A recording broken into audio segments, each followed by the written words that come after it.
চলে এসছে হালখাতার মিষ্টি। তো চলো দেখি কি দিয়েছে। ও মাই গড, এ তোমার ফেভারিট জিনিস, লাড্ডু। কি রে, কি করছিস? আজকে পয়লা বৈশাখ, তো আজকে সকালবেলা উঠে তো দেখলে আগের ভিডিওতে কি করলাম। তারপরে চলে এসেছি রান্না করতে। আজকে রান্নার দায়িত্ব হচ্ছে আমার উপরে। আর আমি আজকে স্পেশাল রান্না করছি, মায়ের তোমার জন্য করছি আজকে স্পেশাল রান্না। তো দেখো কি রান্না করছি, খাওয়ার সময় একবারে দেখো।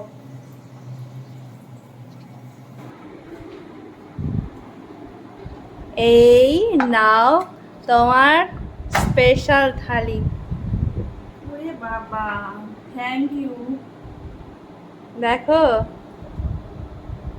এগুলো কিন্তু আমি করেছি সব, মিষ্টিগুলোকে না, বিরিয়ানিটা আমি করলাম আজকে।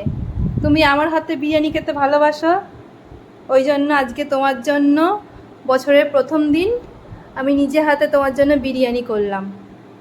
কেমন হয়েছে খেয়ে বলো। আমা, কেমন হয়েছে বিরিয়ানি বলো। তুই তো দোকানের থেকে এমনিই ভালো করেছিস বিরিয়ানি। সচরাচর বিরিয়ানিটা আমিই করি বাড়িতে, আর আজকে ওই জন্য মা ভালো খাই বলেই বানানো আর কি। দোকানের বিরিয়ানি আমি খেতে চাই না। মার আবার দোকানের বিরিয়ানি খেতে ভালো লাগে না, আমার হাতের বিরিয়ানি নাকি খুব ভালো লাগে মায়ের।